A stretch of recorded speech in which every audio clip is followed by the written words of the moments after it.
लालू यादव पर आप दाग कहे लगाते हैं कि लालू यादव ने फिर बुलाकर मुझे रोक देंगे? ऐसा हमको भरोसा नहीं है, लेकिन लालू जी ने मुझे, तेजस्वी यादव ने मुझे बुलाकर कहा था कि आप अब की बार छोड़ दीजिए, इसके बाद चुनाव लड़िएगा। हम कहते हैं कि पॉलिटिक्स में है नहीं है। लालू यादव का दिशा निर्देश है, तेजस्वी यादव का दिशा निर्देश है, उनके दिशा पर हम अपना काम कर रहे हैं। अगर हमको टिकट उनको नहीं देना रहता तो हमको कहता ना जी कि आप हमारे पार्टी में बहुत दिन से सेवा किए हैं, हमारा परिवार पॉलिटिकल है, हम गैर परिवार से नहीं आते हैं, विकास की गंगा बहवाते हैं। विकास अगर किसी को सुनना हो, समझना हो तो प्रदीप यादव से आके सुनो। कोई भी विधायक यहाँ हुआ है तो प्रदीप यादव से पूछता था कि आप प्रदीप जी कैसे कमा होगा। तत्कालीन मुख्यमंत्री जी कहा करते थे कि हमको नहीं समझ में आता है कि हमसे ज्यादा ईमानदार बच्चा है कि हम हैं। क्यों नहीं मिलेगा? निर्दलीय आएंगे कि नहीं आएंगे, लेकिन मेरा चुनाव लड़ना फिक्स है, बर्मरेख है कि प्रदीप यादव अब की बार बैकुंठपुर की सेवा करना चाहता है। सबसे पहले तो मीडिया भाइयों, आप लोग सभी आदमी जो हैं, सभी लोगों को मेरे तहे दिल से धन्यवाद।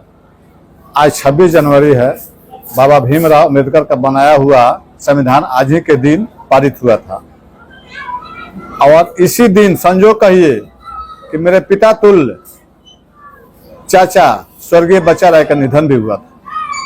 तो इस समय तो बहुत मेरे लिए दुखद घड़ी है शोक मनाने की। हम लोग अपने दरवाजे पर शोक भी मनाया, और उस समय स्टेज पर मैंने बोला भी था कि यह राजनीतिक मंच नहीं है। उस समय मैंने कुछ नहीं बोला, लेकिन आप लोग आए हुए हैं मीडिया के लोग, तो मैं राजनीति से हटकर, उस स्टेज से हटकर अपने आवास पर आप लोगों से कुछ कहना चाहता हूं। तो मैं प्रदीप कुमार यादव 99 बैकुंठपुर से अपनी उम्मीदवारी विधानसभा के लिए घोषणा कर चुका। एकदम पार्टी से। ऐसा करेंगे किस पार्टी से? आरजेडी से। अच्छा, आरजेडी से। बहुत बड़ा माने दावा कर रहा है। दावा नहीं, एकदम संकल्प है, वादा है। पिछला बेर में भी वादा था, लेकिन लालू जी ने मुझे, तेजस्वी यादव ने मुझे बुलाकर कहा था कि आप अब की बार छोड़ दीजिए, इसके बाद चुनाव लड़िएगा। तो मैं उनके कथनानुसार, उन्हीं के पग चिन्ह पर देवता तुल्य गर्जीवन लालू प्रसाद यादव जी, गरीबों के मसीहा, शोषितों वंचितों के मसीहा हैं, उनका आदेश का पालन करना उस समय मेरा कर्तव्य बनता था। उस समय बोले थे कि आप इस बार छोड़ दीजिए, इसके बाद आपको स्वतंत्र करते हैं। इसके बाद मैंने 11 मार्च पिछला बार गए थे उनसे मिलने के लिए भी, उस समय हमको वो आशीर्वाद दिए, और मैंने कहा कि चाचा मुझे इस बार तो रुके थे, अब आपका आदेश क्या हो रहा है? तो उन्होंने बोला, और हमारे साथ बहुत लोग थे, तो बोले कि जाइए आप चुनाव की तैयारी कीजिए। तो मैं तो अपने चुनाव की तैयारी घोषणा कर दिया हूँ, कर रहा हूँ। फिर अगर ऐसा ही लालू प्रसाद यादव कहते हैं कि प्रदीप जी नहीं, अब की बार फिर रुक जाइए, तो क्या आपका कदम होगा? गर्जीवन है, गर्जीवन की बात बहुत है, ठोक ठठा कर सोच समझ कर गर्जीवन दिशा निर्देश देते हैं, सोच समझ कर बात करते हैं। ऐसा लालू यादव पर आप दाग कहे लगाते हैं कि लालू यादव ने फिर बुलाकर मुझे रोक देंगे? ऐसा हमको भरोसा नहीं है। विधानसभा से रोकने वाले हैं, माननीय विधायक से है, सुनने में आ रहा है कि फिर माननीय लोग कह रहा है कि फिर कहवा के बैठा है। सुनिए, हम किसी पर कमेंट नहीं करेंगे, हम अपने कर्म पर भरोसा रखते हैं, फल की चिंता भी नहीं करते हैं।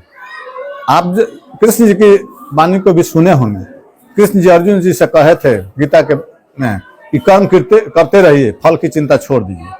तो मैं लालू जी के पर आप कैसे कहते हैं? आप इसी बैकुंठपुर के चौहद्दी में आप देख लीजिए, बरौली, केसरिया, गोरिया कोठी, तरैया में, उसमें तत्कालीन आरजेडी के विधायक लोग हुआ करते थे कि नहीं? आप बोलिए, आप लोग तो मीडिया के लोग हैं, इसमें गलत कहते हैं, छोड़ दीजिए पूरे बिहार की बात। बिहार की बात हम नहीं कहते हैं, लेकिन हमारे बैकुंठपुर के चौहद्दी में पूरा पश्चिम उत्तर दक्षिण चारों आदमी का टिकट कटा था कि नहीं कटा था? लेकिन हमें चीज पूछना चाहते हैं कि अगर राजद नहीं तो सिर्फ कोई नहीं हो सकता है। राजद राजद को पार्टी राजद के द्वारा अगर कैंडिडेट माना जाता है तो ठीक है, अगर उनके द्वारा नहीं माना जाता है तो फिर पार्टी इसमें ये वोट क्यों सोचते हैं जी? हम कहते हैं कि ये वोट इसमें है ये नहीं है। लालू यादव का दिशा निर्देश है, तेजस्वी यादव का दिशा निर्देश है, उनके दिशा पर हम अपना काम कर रहे हैं। अगर हमको टिकट उनको नहीं देना रहता तो हमको कहते ना जी कि आप हमारे पार्टी में बहुत दिन से सेवा किए हैं, हमारा परिवार पॉलिटिकल है, हम गैर परिवार से नहीं आते हैं। आप समझे होंगे कि नहीं सब 62 में बाबा जी चुनाव लड़े हैं, 72 में हमारे चाचा जी चुनाव लड़े हैं, वे गफूर साहब, नगीना बाबू, भीषम बाबू, लामलखन बाबू, रामजयपाल बाबू, उन लोगों के शिवनंदन बाबू, बलराम बाबू के चेला थे। उन लोगों के पक्ष इन पर बनाने और बिगाड़ने का काम करते थे। वो जो है ना बैकुंठपुर की धरती पर जितने भी नए उस समय के तत्कालीन जितने भी नेता लोग पैदा हुए थे, सभी लोगों को हमारे स्वर्गीय बच्चा राय ने सींचे हैं अपने खून से सींच कर, अपने विनोबा भावे की तरह, महात्मा गांधी की तरह वे दूसरों के लिए भलाई के सोचते थे। उस समय चाहते तो बहुत MP MLA उनके लिए बहुत कुछ तुच्छ चीज था, नहीं चाहते थे। क्या आपका विधायक बनना सिर्फ स्वर्गीय बच्चा राय जी का सपना था?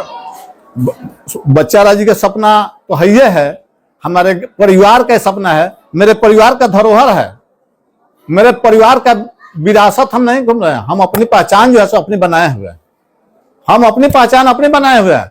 और बैकुंठपुर के जनता के लिए मैं कुछ करना चाहता हूं।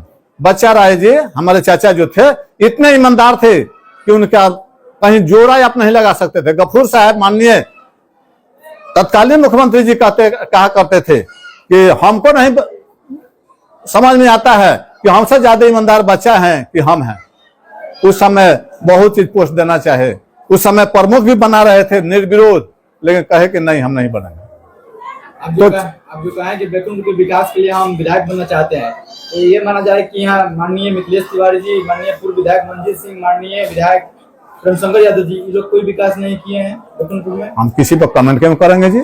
विकास अगर किसी को सीखना हो, किसी को अगर जानना हो, आप लोग अभी नए हैं, हम 1990 से विकास की धारा बहवाते हैं, विकास की गंगा बहवाते हैं। विकास अगर किसी को सुनना हो, समझना हो तो प्रदीप यादव से आके समझे। कोई भी विधायक यहाँ हुआ है तो प्रदीप यादव से पूछता था कि आप प्रदीप जी कैसे कमा होगा। आपको पता होना चाहिए, BDC के मीटिंग में मैंने 246 को रोड पास करवाया, वह जिला परिषद से पास करवाया। अगर विकास कैसे होता है, रोड विकास है ना जी, शिक्षा, चिकित्सा, रोड, पुल, पुलिया है ना होता है विकास। बच्चों की पढ़ाई लिखाई, शिक्षा दीक्षा ये होना चाहिए। तो मैंने जो 246 को रोड पास करवाया, उसी रोड के अनुपालन हो रहा है आज तक। आज तक किसी को पता भी नहीं हुआ होगा विकास, तो उन लोगों को छोड़ दीजिए, उन लोगों को पता नहीं है अभी तक लेकिन कैसे विकास होता है और कैसे जो है ना योजना पारित होता है। योजना पारित पर सबसे पहले BDC की मीटिंग से होता है। यह मीटिंग जो है सो यह लिस्ट जो जाता है जिला परिषद से पास होता है और वह कोड नेटवर्क पर चलता है। और वह कोड नेटवर्क जो है ना उसी के कर्मानुसार हमारे समय में कर्मबद्ध जो है ना टेंडर होते गया। हमारे समय में 100 से ऊपर टेंडर करवाया और उस समय रोड बहा और वहीं पर सभी विधायक लोग अपना बोर्ड अपना लगा रहे हैं, बोर्ड लगा रहे हैं। अरे विकास का क्या है? विकास तो प्रदीप यादव से कोई सीखे।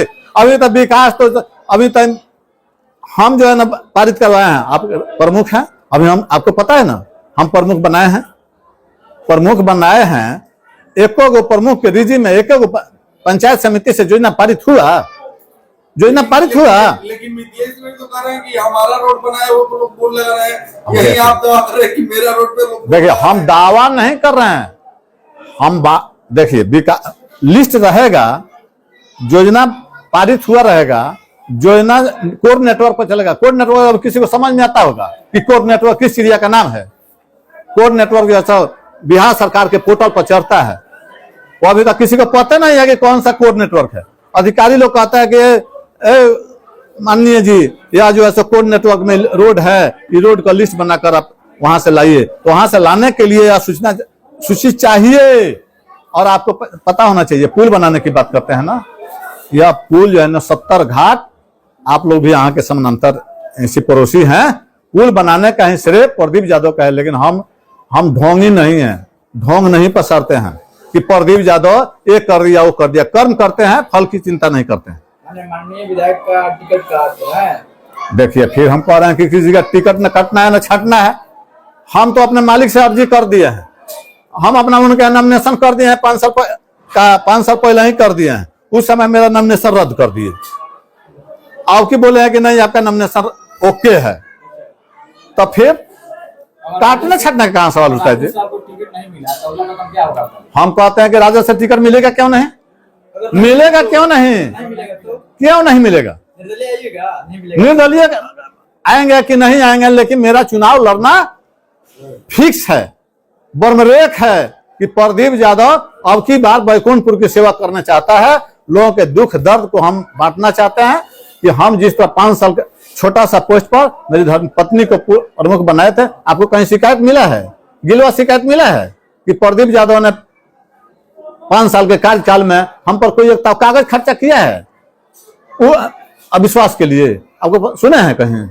हम अपने प्रमुख उप प्रमुख दोनों को एक साथ है, जुगल जोड़ी जो है ना, एक साथ है, दोनों महिला थी, दोनों को 5 साल ढो दिया है। बैकुंठपुर की जनता के लिए क्या कहिएगा आप जो चुनाव लड़ने के? बैकुंठपुर की जनता के लिए मैं यही कहूंगा, सबसे पहले विकास करने के लिए नफरत की राजनीति खत्म करेंगे, मोहब्बत की राजनीति में आएंगे। नफरत जब तक खत्म नहीं होगा, आप हमारे साथ समानांतर बैठिएगा नहीं तो विकास कैसे होगा?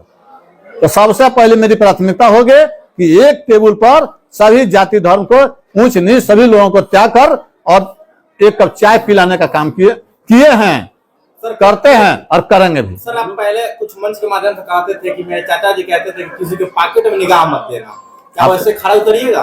एकदम बिल्कुल। अगर खारा नहीं उतरेंगे तो मेरे वो क्या कहते मेरे जिहान में अगर कमी होगा ना तभी मेरे लिए अब कुछ नहीं है। मेरे लेबिलिटी मेरे पास कुछ नहीं है, मेरा लेबिलिटी सब समाप्त है। मेरा लेबिलिटी बैकुंठपुर की जनता है। बैकुंठपुर की जनता के लिए लेबिलिटी हम शिक्षा, चिकित्सा, दवाई, पढ़ाई, कमाई, सिंचाई, ये सब हम अपना चाहते हैं कि खड़ा उतार कर हम वहां बैकुंठपुर की धरातल पर उतार दें कि लोग कहे कि प्रदीप यादव कोई अमुक व्यक्ति था। मेरे मरने के बाद भी लोग कहे कि और अमुक आदमी यहाँ पर विधायक बनकर जो काम कर दिया, जो न करेगा न किया था, प्रदीप यादव ने व्यक्ति था वो किया था। सर अगर बैकुंठपुर से विधायक बनते हैं तो क्या करिएगा?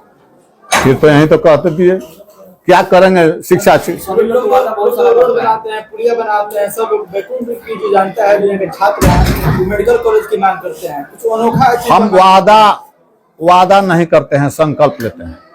हमको जितना जहां तक होगा, हम प्रमुख बने थे तो मैंने आपको 246 को रोड बनाया।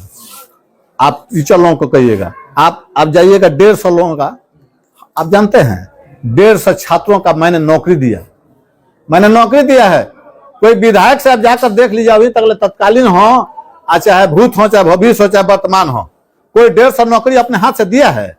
लेकिन माननीय हमारी धर्मपत्नी प्रमुख के माध्यम से 150 का 350 किए थे। 350 जो है ना वैकेंसी निकलवाए थे, सर्वे करवाकर 350 पोस्ट को कायम करवाया, जिसमें से 150 का बहाली हुआ।